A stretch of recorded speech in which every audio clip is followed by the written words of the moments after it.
we'll do the Thomas Edward smell test. Yeah, it smells like a bit of railway creosote in that. Oh.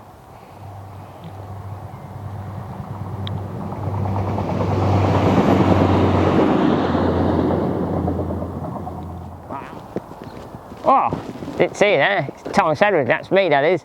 And today we've come back. Well, we've not come back, we've come to do another Lost Railways of Shropshire video of me, Thomas Edward.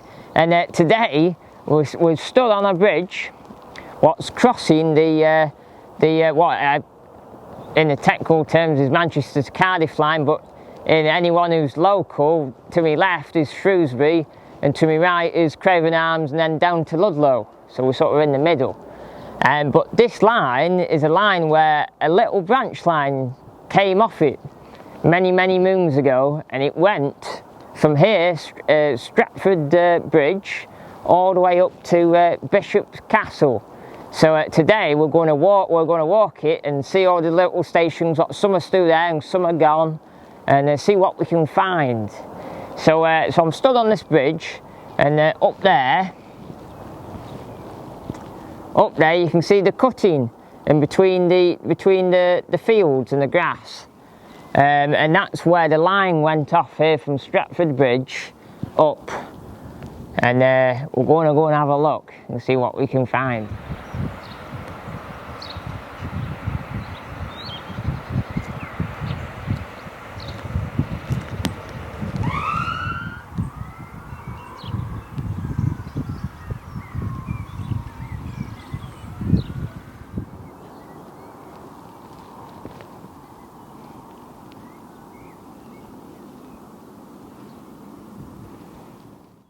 So the stations I'm going to be visiting today are Stratford Bridge Junction, Horderley, Plowden, Eton, Lytham Heath and Bishop's Castle. Right, I've come down from the bridge, what's up there behind me.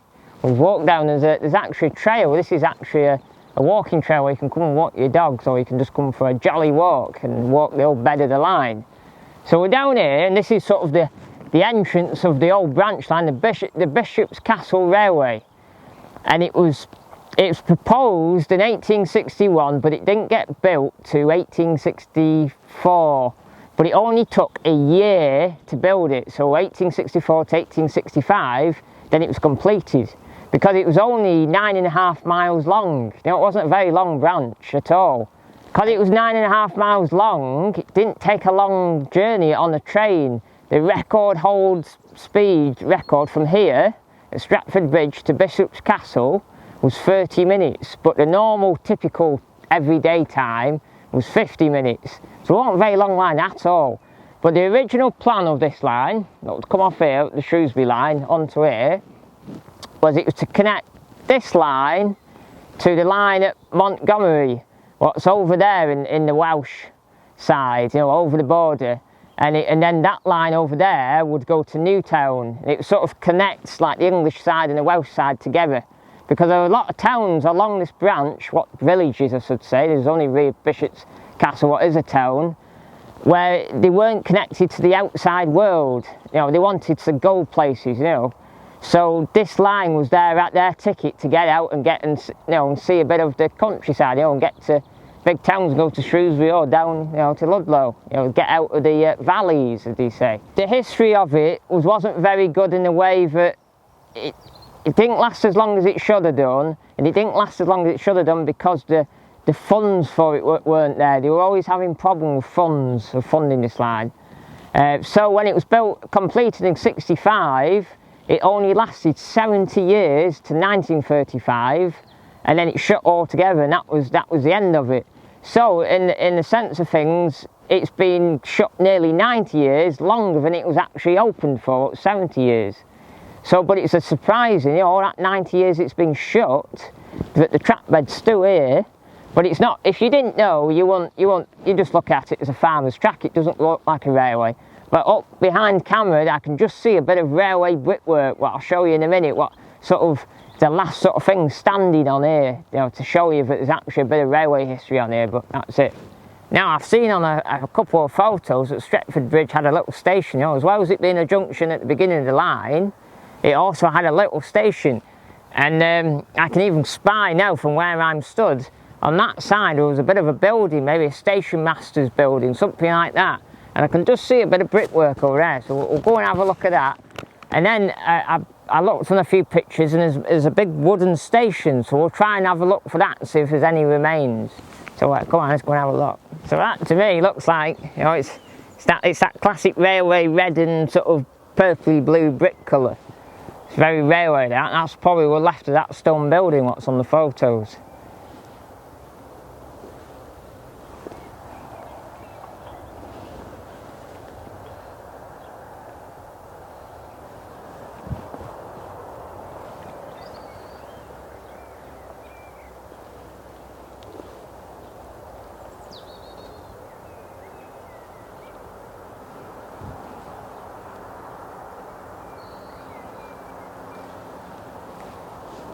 So now we'll go and look for see if there's any remains of a derelict station. I doubt there'll be anything because it all looks a bit like grass to me, but we'll go and have a look anyway, see what there is. So on the picture, it looks like it's along this bank here where the station was, and it was, I don't know, it was probably a 20-foot long wood station it looked like.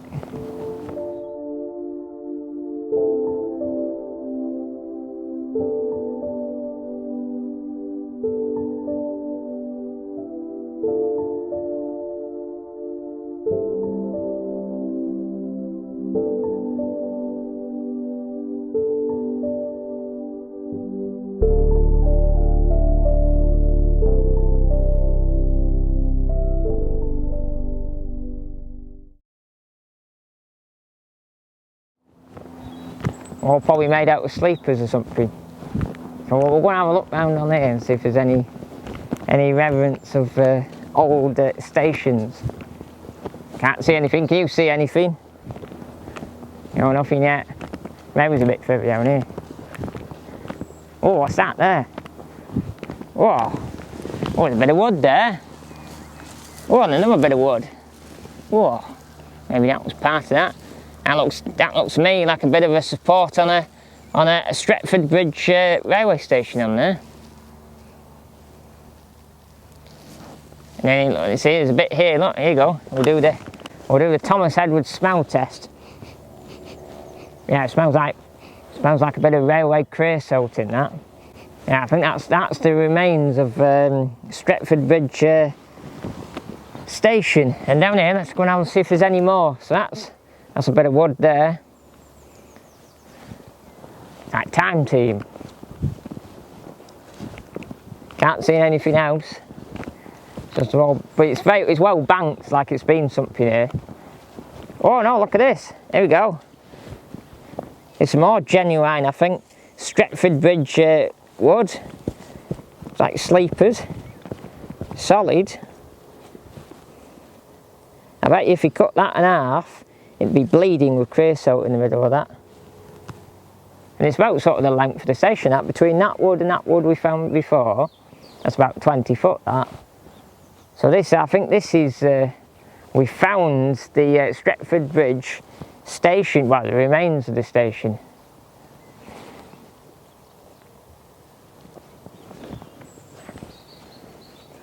There you go, a bit of time team with Thomas Edward, or TE. You know, I've seen another video online where he actually didn't find this, didn't see it, but he told us that there's a station here, but he didn't find it like I have.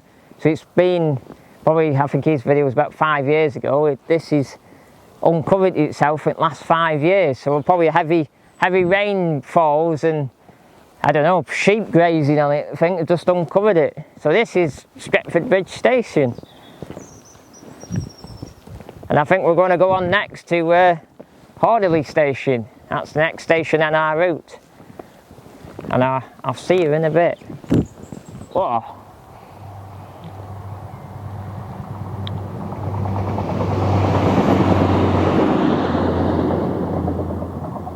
Wow, that was a Class 175 in Welsh livery. But did you hear that sound? It had a few flats on it. So he's picked his wheels up and it was going bob, bob, bob, bob, bob, bob. It was had a few flaps on it. Well, that's pretty cool. That's going up to Shrewsbury, that is.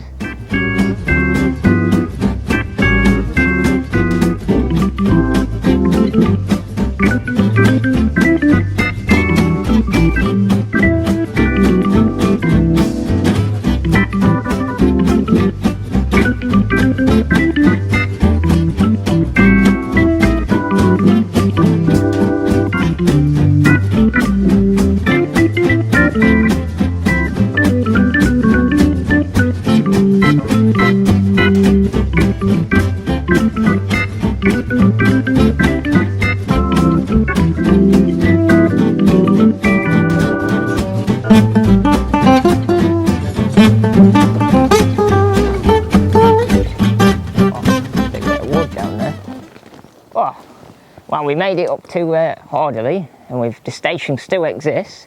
I'm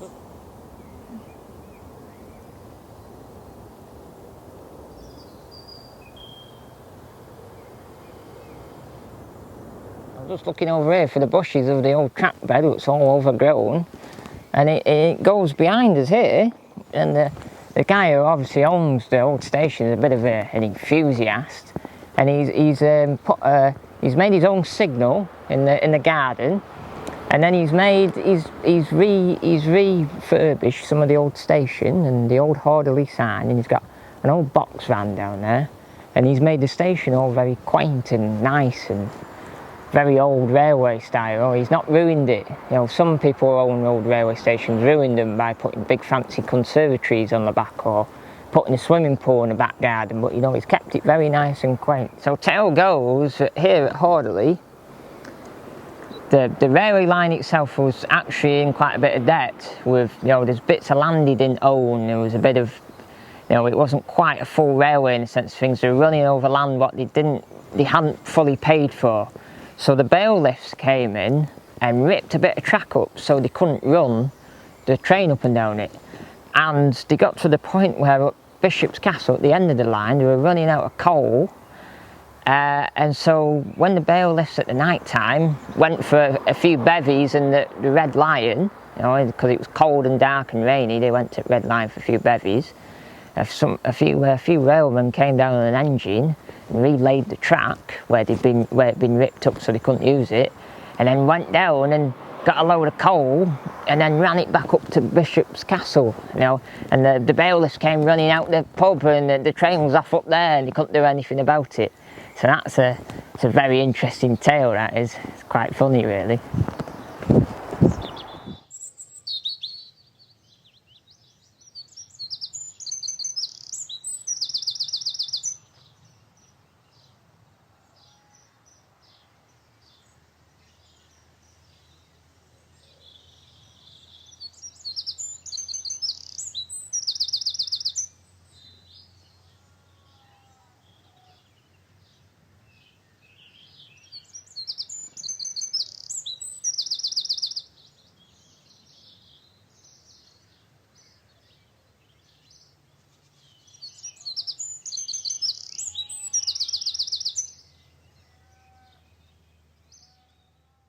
Right, we've got a gap in the traffic on the A489 road behind the camera, and this is the first, this to me right here is where the railway crosses this road for the first time after coming up from Horderley, and then Plowden's to me left.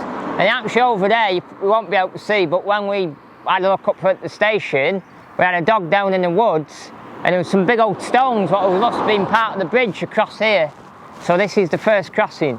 So in my book here, Lost Railways of Shropshire, we'll come up from Horderley to Plowden, and Plowden actually isn't in the book. There's no pictures of the station, there's not really a lot of information on it. So from a bit of detective work, we think this is where the station is behind me down there. Now, I'm not going to film too closely because there's people about and it's someone's private residence, you know, so I'm not going to show you too much. But the line comes through those trees there and comes right past that house.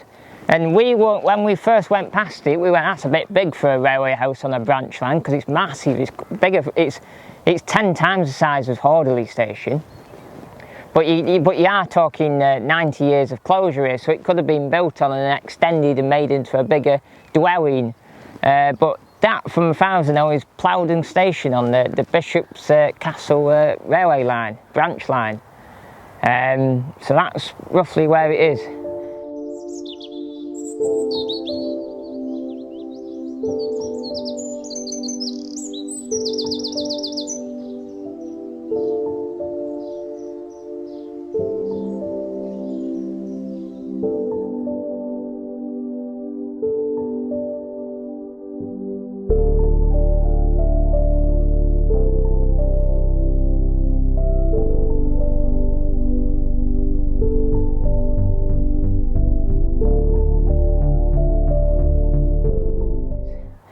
and we're going to go on to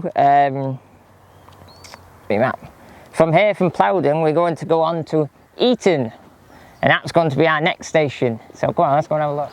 So right, we'll come up from Plowden and we'll come to Eton station. Now we'll come up here because it's a bit out of the way, so no, because it's a private dwelling again, it's someone's house. So there's a little country station there, and the line's actually on this side of the station come house, and the line actually follows these tree lines right down into the valley down there, and then half a mile down there is Plowden. So it comes up, and it must have gone across a little crossing over the road here, probably with a few crossing gates on, and then it's on to Lytham further up there.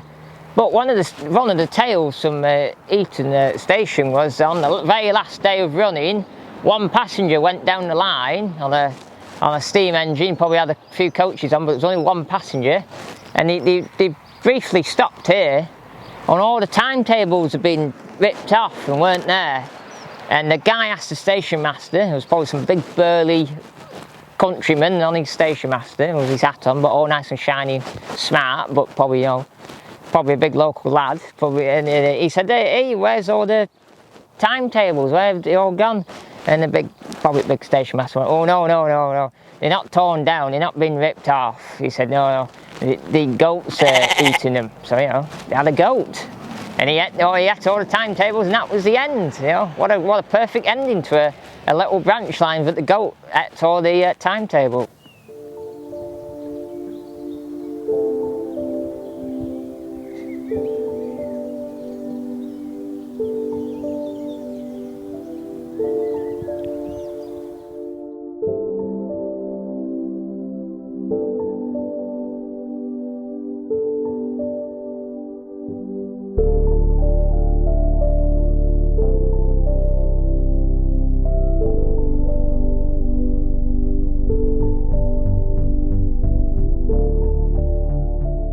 Everybody, we got a factual interlude with Thomas Edward coming right up.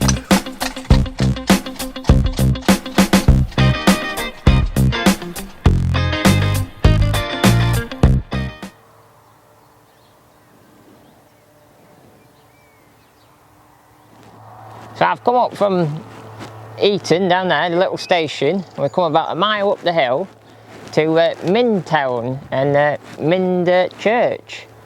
And it's a 12th century church, what's pretty old, mega old church, but it was it's a quaint little church in the middle of nowhere. There's only a farm up there, and it only has 11 services every year. It's quite a small number of services.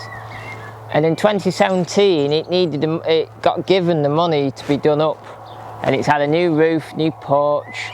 They've done all, painted it all, put new fancy lighting in it to make it nice again, because I think it was in really serious, desperate need of repair. And but one of the bells in the roof actually dates back to 11th century, and it's one of the oldest bells in the country. So it gives me the permission to say oldest bell, TE, ding, and you know, carry on. You know, anyway, but. Inside, if you go in the visitors booklet, when you come and visit here, maybe one day, or you live locally, if you look on the 26th of the 5th, 2021, there'll be a small message from me, Thomas Edwards, and how lovely the place is. So there's one for you to find, Minford Church.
So I'm in the porch here, and these little black plants here, with these leaves on, are plantain.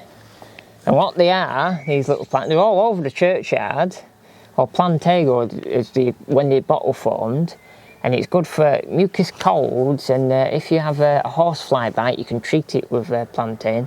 And this churchyard is full of them. They're everywhere. Come up from Eaton Station, and we've come to Lytham Heath Station, and it's a haulage yard now. It's got some trucks and trailers in it, and it wasn't really, come with me, come with me, and it wasn't really a station like with a stone brickwork. The pictures I've seen in my book, and Lost Railways of Shropshire, it was a few tin huts, and waiting rooms and a tin hut, and I think it had a shed, what was a hut. And then, so the line came up from Stretford Bridge, all the way for those little, Horderley, Plowden and Eaton, and then it would get to here, and it would go into Headshunt here, and then it would run around the train, couple up on the other end, and then go back out towards Eaton, but then it would take a right-hand curve, cut round, and it would go to Bishop's Castle. But one of the stories here in my book, it says one day,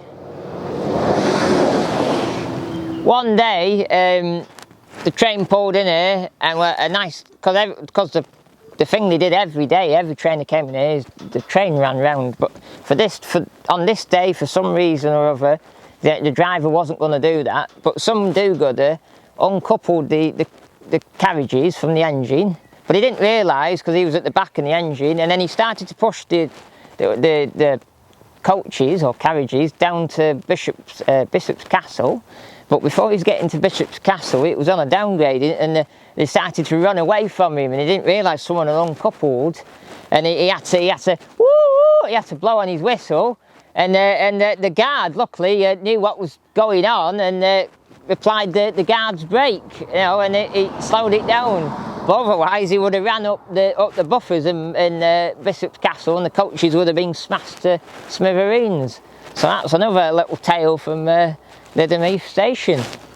And that's all that's left today, is just the yards. And I was looking down the side of that wall, there is a track, and I think that's probably where the line was, and it goes in that cutting of those forests up there, and those trees.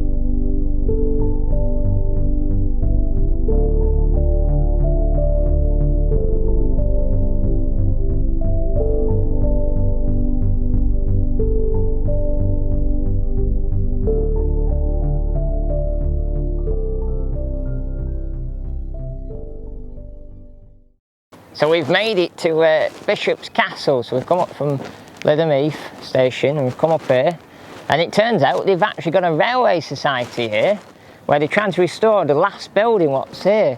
And I was just having a nosy over the fence. It looks like there's like a weighing bridge or something in front of it, and they've got an old banana van up there, an old box van, and they've got a few bits of sleepers about. So they've got an actual society here trying to make something of the lost line here from, hasn't been here since 1935. So it's good to see they're getting on, and look at all that work they've done on that building, painting it grey, brand new roof on it, all new lead cappings on it. They're doing a grand job.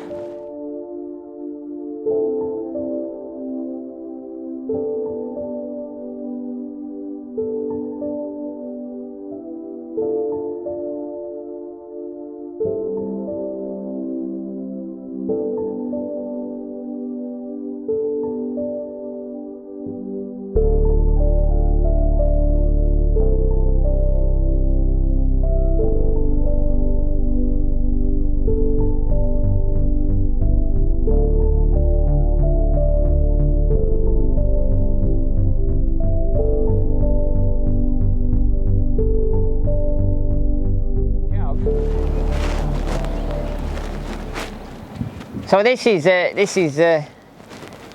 journey end of the TE Lost Railways of Shropshire video, and talking about from Stretford Bridge to Bishop's Castle.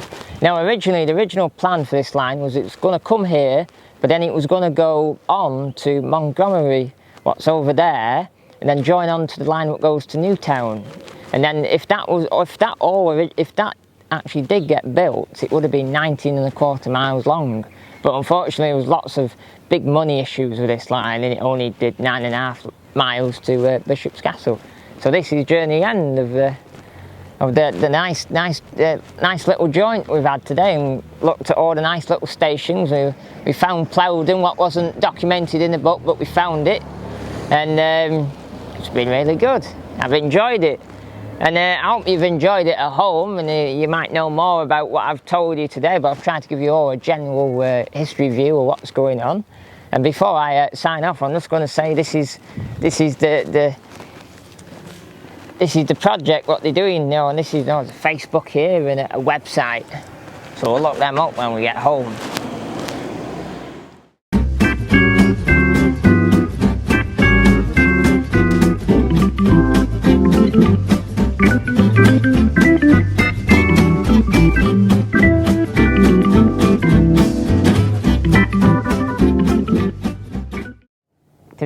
Today's video is, well, it's not being sponsored or anything like that. It's just been helped by two very good books. You know, these have kept me finding the stations and learning about them as we go. So the first one I've been using is the Bishop's Castle Railway Pictorial Presentation by Ken Lucas. So that's one book, and that's got every single station in that, and the maps and everything in that one. It's quite a good book, and you can buy that for in Bishop's Castle Town Hall up on the main street. And then the other one I've been using is Lost Railways of Shropshire by Leslie Oppitz. So they're the two books I've been using today in this video.